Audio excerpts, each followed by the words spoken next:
let go of games. She would only buy them and take them in and have like 50 copies of the same game. She'd never sell them. It's obviously second-hand stuff. These things are, 30, sometimes 40, maybe 50 years old. If you're staying 50 years old? Not 50, yeah, what am I? Yeah. The Game store were you buying, owner, I Pam? have no idea. Yeah.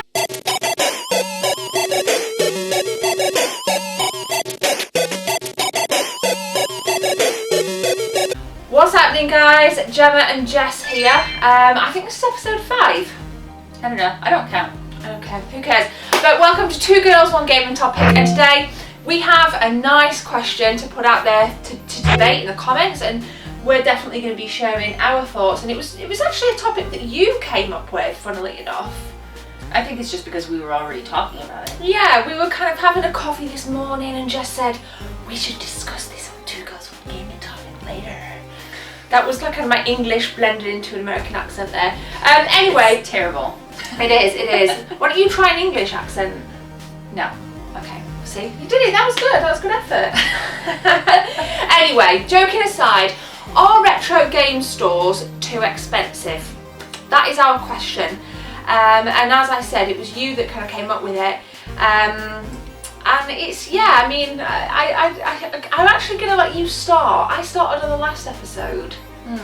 So it's your, go on. Are they too expensive, Jess? Some definitely are. Some are more than fair. That's my summary.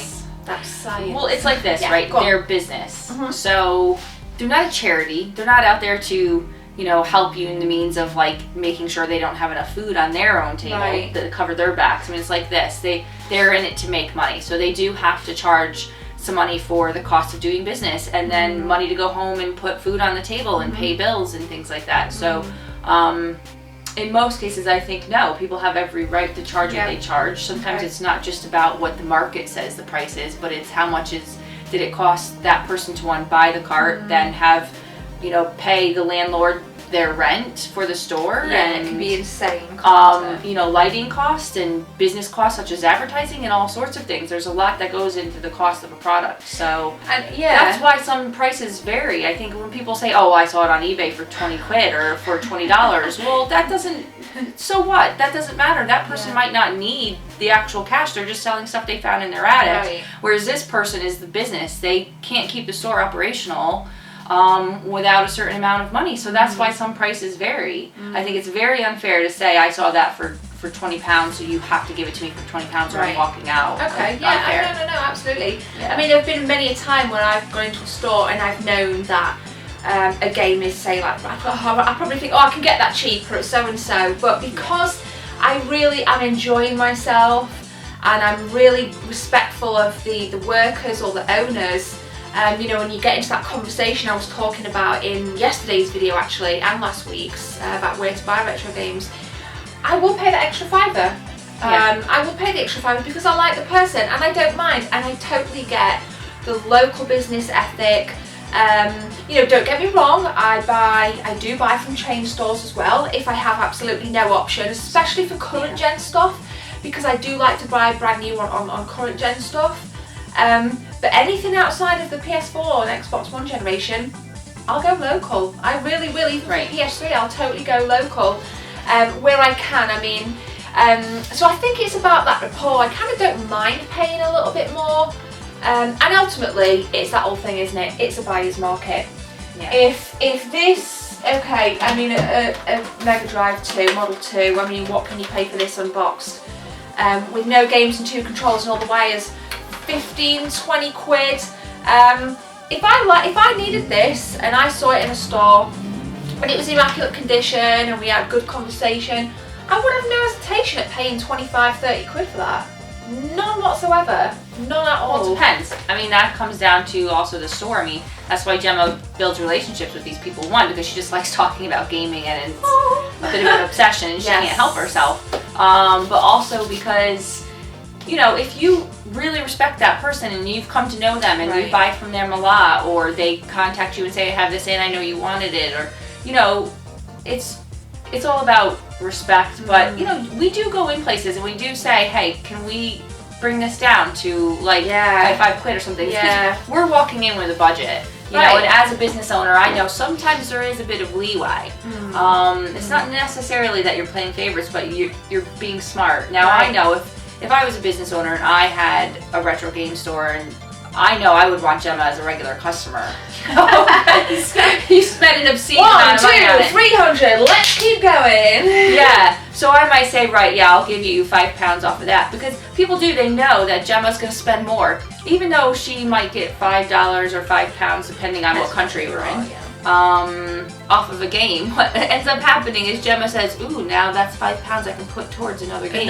So I'll recycle it back in, and I was explaining to Jess this morning, at the last expo, which was the Play Expo in Manchester, I did that.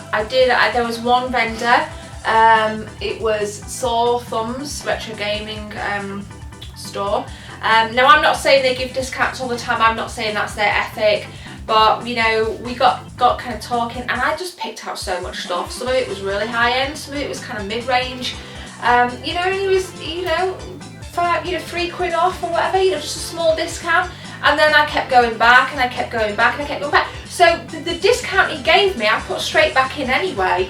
It went back in, and back there. And I'll keep going back, because you know, if I owned a retro gaming store, dream, I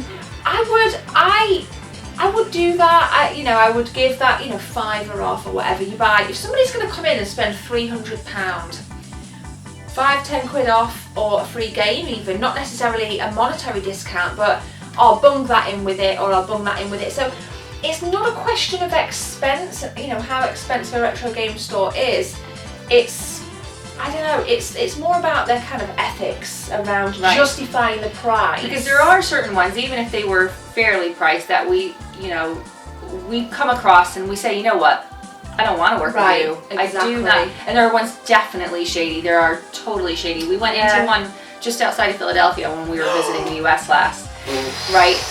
Box SNES. One of the goals when we were there, as many of you know, Gemma wanted to buy a NTSC box SNES. Bundle. Yeah. The link will be in the description to that bundle. In the card, sorry. Right, okay. So anyway, I forgot you had that video. But anyway, the thing is, we knew what we were looking for. We went in. Of course, we saw one. First store, wasn't it? Yeah. But it was a store I used to go to when I lived, you know, in the Philly area. Yeah. So anyway. I've been before as well. Yeah. They're under new ownership. We didn't know this, but we probably would have checked it out anyway. Went in, talked to the guy, you know, or tried to. He didn't really want anything to do with us. Kept talking to us like we had no idea. Tried to sell me a Retron 5. Yeah, that was just not, completely not what she was looking for. So anyway, we saw this box SNES, and when we asked him the price, he said it was $400. Which in pounds is about £275. Did you look that turn? It's about £275 to £300 for a basic package, wasn't it? It didn't even include Mario World, it didn't include Mario All-Stars, it was just the base package. And he said, yeah, it was brand new, never been, that's my worst accent ever. Yeah, he said it's brand new, it's never been used. And we kind of thought, right, fuck off. Don't bullshit me. It's not in the plastic. Absolute bullshit. No, it was in the plastic, but you could completely tell that all the wires had been undone, and that No, what I mean, it's not the original. It wasn't. No, it wasn't sealed. Oh, cellophane. Sorry. It wasn't sealed. Oh, I'm with you. No, so it was unsealed. He pulled the slipcase off, so you could see the polystyrene with all the bits in, and you could tell it had been taken out. It was in good condition. Don't get me wrong. It was an absolute 9.5 out of 10. $400, bollocks. Absolute bollocks. Yeah. And I just think, do you know what? You've pulled that figure out of your ringer because I'm English. You think I've got money because I don't talk with slang. So my accent's probably. Well, that's assuming. Got much, but lots of money. It was obvious that he was assuming we had no idea what we were doing. Yeah, girls as well, little handbag on, you know, definitely they're not gamers. Yeah, and he kept talking to us, telling us these bits of stuff like he was trying to educate us, but they were all tidbits that we all know. Right. If you're watching this video, I'm sure you know these things that he would have been telling us. It was an absolute joke. So we decided, you know what, we had other stuff. We actually had other stuff on the counter we were going to walk out with and buy. Yeah, but after he tried to get $400 out of us for that SNES, we were just like, forget it. I said to Gemma, we're not doing business here. Don't buy any of this. No. And we'll go elsewhere. Yeah, because it was just the ethics. Yeah, I mean, you know, and then as we were walking out, there was a guy he'd kind of gone to serve this other guy, and I was listening to the conversation by pure accident. I mean, we were this close, you could not hear it. And this guy wanted a box controller, he wanted to look at it. So he said, if I take it out of the box, I'm going to charge you an extra $10 because now it's not new anymore. And I was like, get out, let's just go. We were like pushing each other out the door. I don't think we could get out of there fast enough. No way. But yeah, clearly very expensive, clearly an arsehole, clearly in it for the money. And again, I said this in yesterday's video, you've got to watch out for these people.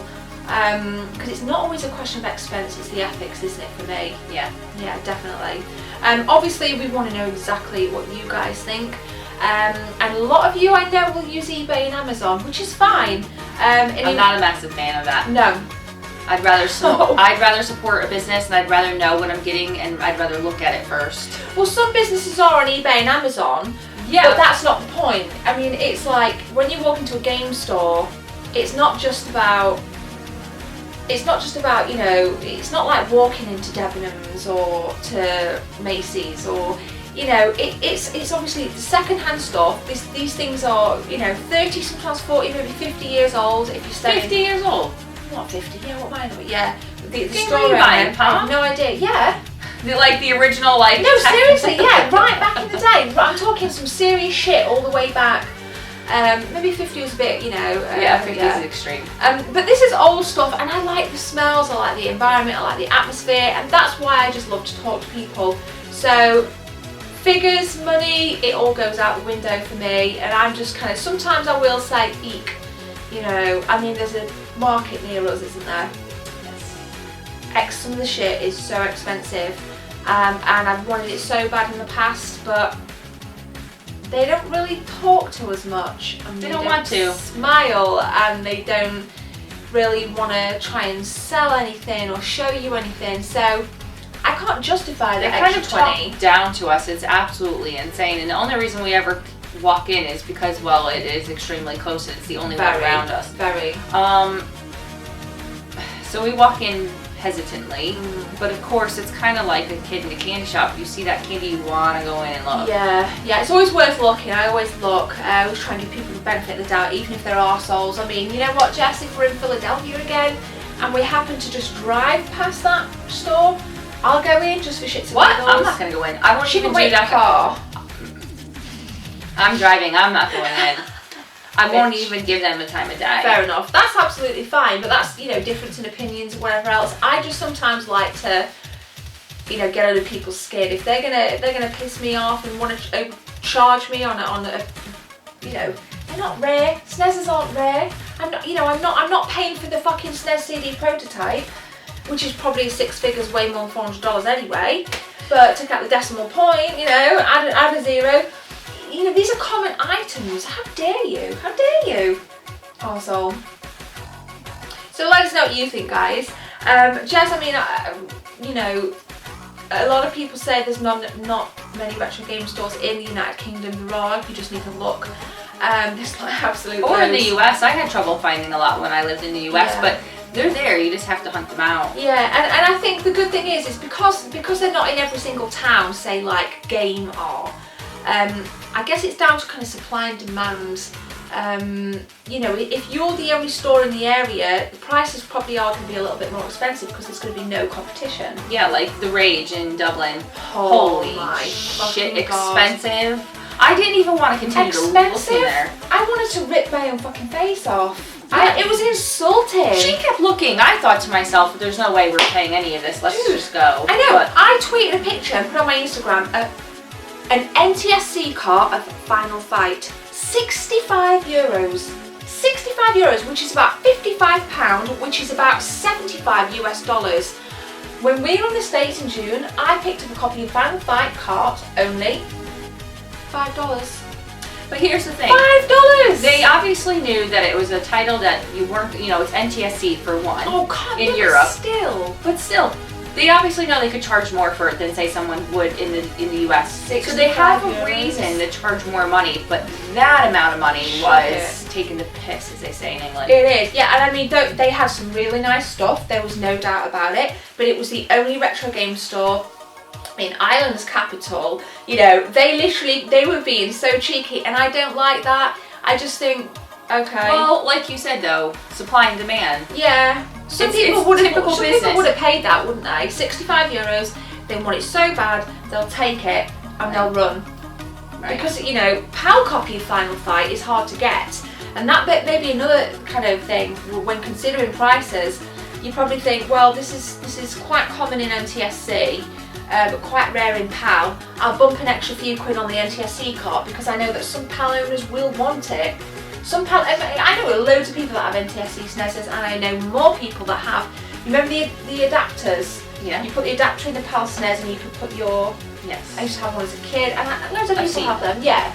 So to me, it doesn't matter if it's NTSC or PAL. Don't just bump it up because it's. Well, like I said before, though, they could have a lot of like business costs that make them charge that kind of pricing. But I just thought like, although you have a right to charge whatever you want, you do have to somewhat keep it fair, you know, in the marketplace. And €65. Would you have paid that?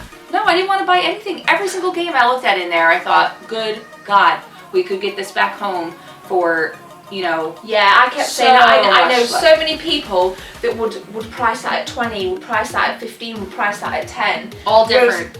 Every single game, not a single game I looked at in there I thought was fairly priced. It broke my heart a bit because I really wanted to get something as well. I wanted to say I've got this game in Ireland, you know, I've got, you know, I really, maybe next time, maybe we need to just look a bit harder.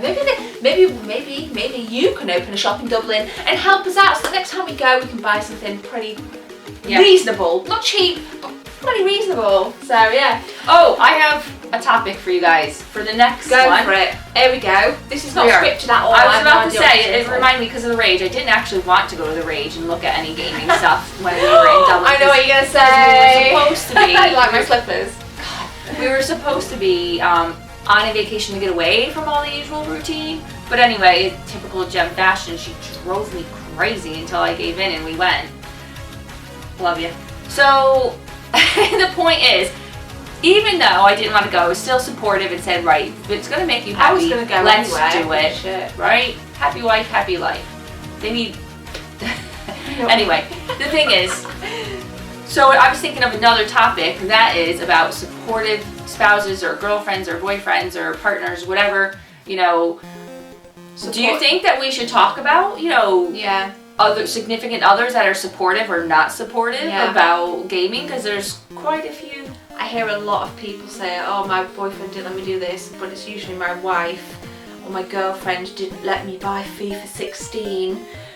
And my answer is, I'll just fuck her off, leave her, get rid. But if save the topic. Yeah, if you want us to discuss that, that will be episode 6. Give us a yay or nay in the comments. But I think I don't have anything else to say, but I think in conclusion what we can say is, for me, it's not about price, it's about ethics, and it's about approaching that price and approaching the customers in the right way so that they want to spend that extra cash and they want to keep coming back as well, because retention is quite important, isn't it, in the community. And I think as customers we have to respect that they are businesses and they're not a charity and they do need to make profit. Yeah, because it's like if you had a store, when I opened my store, love you. You won't open a store and you won't let go of games. She would only buy them and take them in and have like 50 copies of the same game. She'd never sell them. But anyway, that's it, guys. Thank you very much for watching. The playlist will be in the description, as are all playlists. Please like, comment, subscribe. I already said that. So comment, subscribe, like, and make rainbows, and you know, wear berets. Okay, bye.